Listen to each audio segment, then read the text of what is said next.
Good evening, Terraria players, and welcome to my review of the Polarities Mod, version 0.9.6. Don't forget to do the stuff the algorithm likes, and helps the channel out. Now, without further ado, let's get into the review.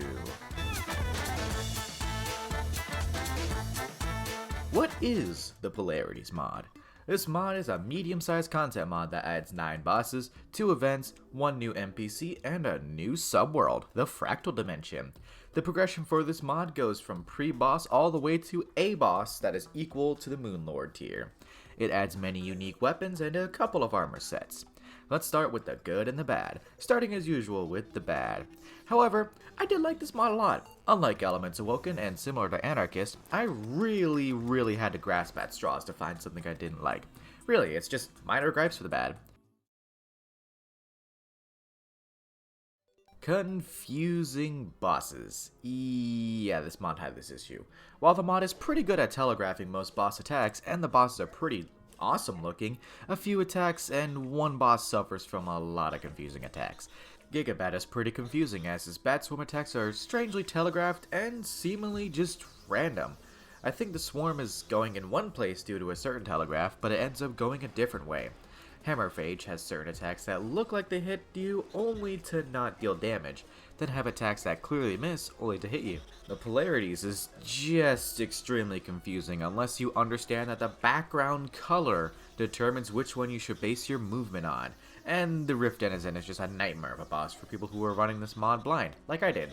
The Rift Denizen is the newest boss, so I expect it'll get some more love as this mod goes on, cause it probably needs it. Next up is armor. It's pretty underpowered at each stage of progression that it's available in.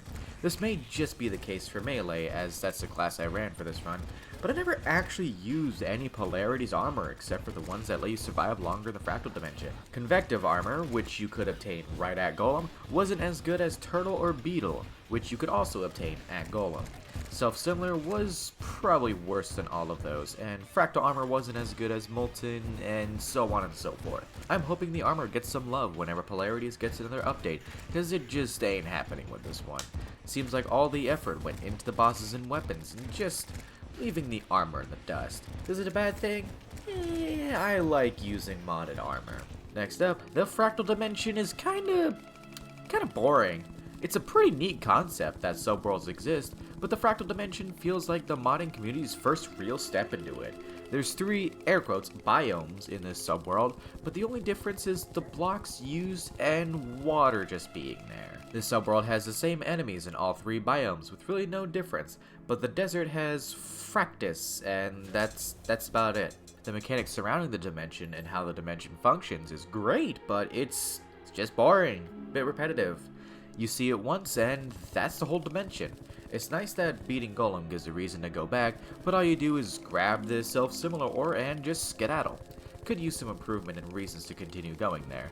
You go there like twice in progression, when you unlock it the first time and then post Golem. That's about it. And for the last of my minor gripes where I'm just grasping at straws, it's the new mini biomes. They don't really offer enough to the game to really play their part in the game. It's kind of like marble or granite biomes. You'll go there once to hopefully find one good thing, but you'll just skip right over them. It's a case of, yeah, it's nice, but it could use some work. And now on to the good stuff. Let's get to the pros. The boss design. All of these bosses are very unique, even compared to a multitude of other mods. The bosses outside the Rift Denizen fit right into their respective spot and progression, and don't feel too strong for where they are. The attacks are unique, the sprites are really good, and it really shows that the mod devs put a lot of effort into making the bosses as unique as possible. They're all unique, and they are all stellar in design and make this mod a very good one. The next big plus to this mod is the weapon design. Like the bosses, it feels as though each weapon was very meticulously and carefully crafted and refined to be incredibly unique and powerful. The only vanilla weapon I used the entire playthrough I had was the Star Fury. No other vanilla weapons. In the past, I've used vanilla weapons during modder runs because nothing was as powerful from the mods, or it's just the very start of the run. In Elements Awoken, I used quite a bit of vanilla stuff, especially later on. In the mod that I was gonna play next, but delayed it because Anarchist 1 Part 2, I had the mini shark until the modded boss right before Wall of Flesh. It happens, but not for Polarities. Is it a balance issue? Don't think so. The weapons were just good and interesting. I'll have to do another class run when Polarities gets to 1.0 to see if it reflected in the other classes. Books! I like them. A pretty nice reward for beating bosses. Some were pretty niche and didn't really do much, but others were really powerful. The Moonlord book was the only one that I thought was a bit too strong and could probably use a nerf. It made the Polarities fight much easier to the point where after I beat them, I was able to farm them by just standing still. And now we get on to a new segment of these reviews that I'm going to start with this one. The future and what I want to personally see. These are separate from the pros and cons and more of a, what do I think the mod could use to improve the experience? To start off, aspirational equipment. This is a term I made up 2 seconds ago, taking inspiration from Destiny 2's aspirational activities thing. What I mean by this is endgame equipment. Equipment that combines a lot of vanilla equipment into a super strong one. While no, it doesn't have to be the Soul of Eternity or the Void Shield or anything. Something to always be able to go for or upgrade in the equipment department would be a nice touch. Bare minimum that I personally believe all mods should have is an equipment that combines wings and boots, just so they don't take up, 2 slots. That's just me. This mod doesn't have all that much endgame equipment, and an aspirational one would be nice to help out in the endgame. I want to use the Polarities equipment, but I'm stuck just using a slot for Master Ninja Gear, a slot for boots, and a slot for wings. Honestly, that's why I use wing slots, so I can free up space. Again, just something that would be nice. More of the Fractal dimension. It's a good concept and executed pretty well, but just not as fleshed out as it seems at first. Maybe more ores? More enemies? An actual boss inside the subworld? Something to make the subworld more alive would help it out a lot. And now, on to the boss rates. How do these bosses fare on a 1 to 10 scale? Let's see how they do. First up, Storm Cloudfish. Able to be fought pre-boss if you want to. It's the first from Polarities. It's a good intro to how Polarities likes to play and a good pre-hard mode boss. His attacks aren't too bad to dodge, its damage isn't ludicrously high, and the fight is fun. Don't fight it at night, it does summon rain and the rain at night makes some attacks near impossible to see. As for loot, it's solid. The barometer is pretty neat. The Storm Core is something I'm a big fan of, and the weapons can be crafted are strong. Overall, I give it a 7 out of 10. Nice boss. Star Construct. This boss is actually my favorite of the mod, hands down. For a pre-hard mode boss, I didn't expect it to be anything too special, but it absolutely blew me out of the water with how cool it was. Its attacks were all very well done, well telegraphed, and it had enough of a diversity of attacks to keep the fight from becoming stale. The loot from this boss was also top tier. The Starduster is probably my second favorite weapon from this mod, behind the Chain Lacerator. Really good stuff and a great hook that I never took off. I give it a 9.5 out of 10. Love this boss. Next up is Gigabat, a big old bat boy. The bat circle around the player to keep them in was a very cool mechanic, made the boss more unique. While the boss did have some confusing attacks, it was still an enjoyable fight. Like the last 2 bosses, it fit perfectly into pre-hard mode, and its loot was also really good.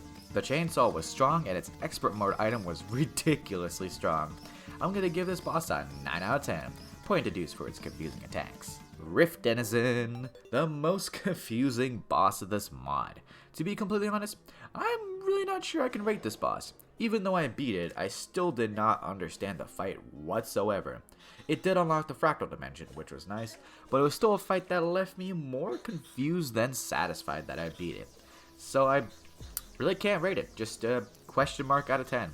Weird boss. Up next in the order of progression is an event, the Rapture.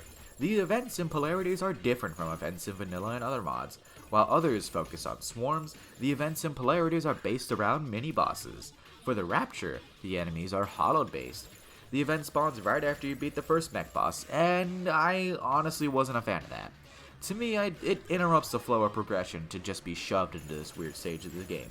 The event itself is pretty neat, but I can tell that it's new to the mod. It was added recently and hasn't gotten the love that the other event has. The enemies are very easy, the event is entirely unrewarding, and there doesn't seem to be enough difference between the mini-bosses when they spawn.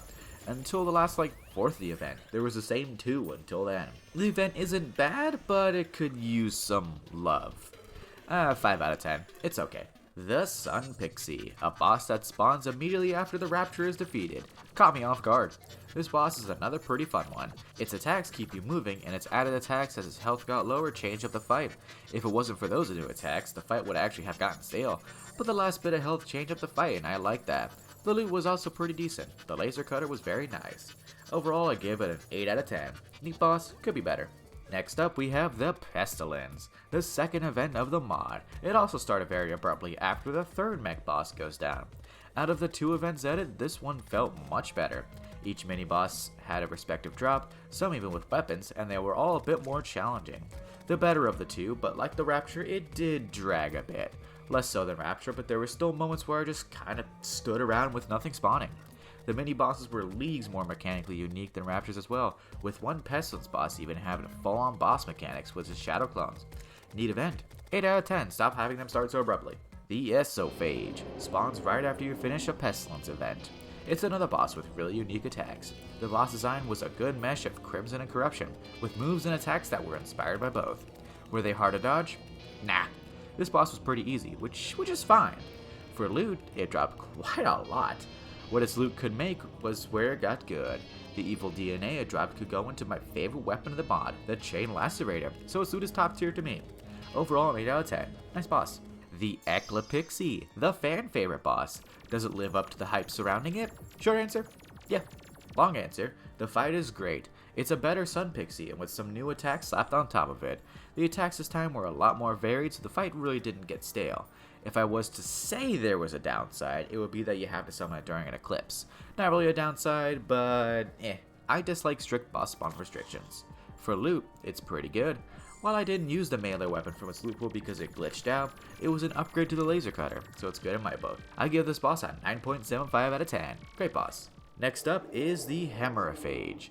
To be honest, not a fan of this boss. For the point of progression, it was that it has an insanely bloated health bar, almost double Moonlord's, which was the boss afterwards. The attacks it had were also pretty glitchy. You clearly get hit by a blood spray but take no damage, and then not get hit but still take damage. It really was a massive issue with the blood spray attacks though, and it had several. The others hit fine. Definitely the worst part of this boss though was the music. The rapid, weird, distorted drumming wasn't a good add-on to the fight. Not a fan of that. It just gave me a headache. As for loot, it was solid. The expert mode item was really good though. I give this boss a 4 out of 10. Don't like it. And now, last but not least, we have the Polarities. A very, very unique boss that has some of the most interesting and unique attacks of any boss I've fought. The fight is a bit confusing, but man is it incredibly fun. It was decently hard too.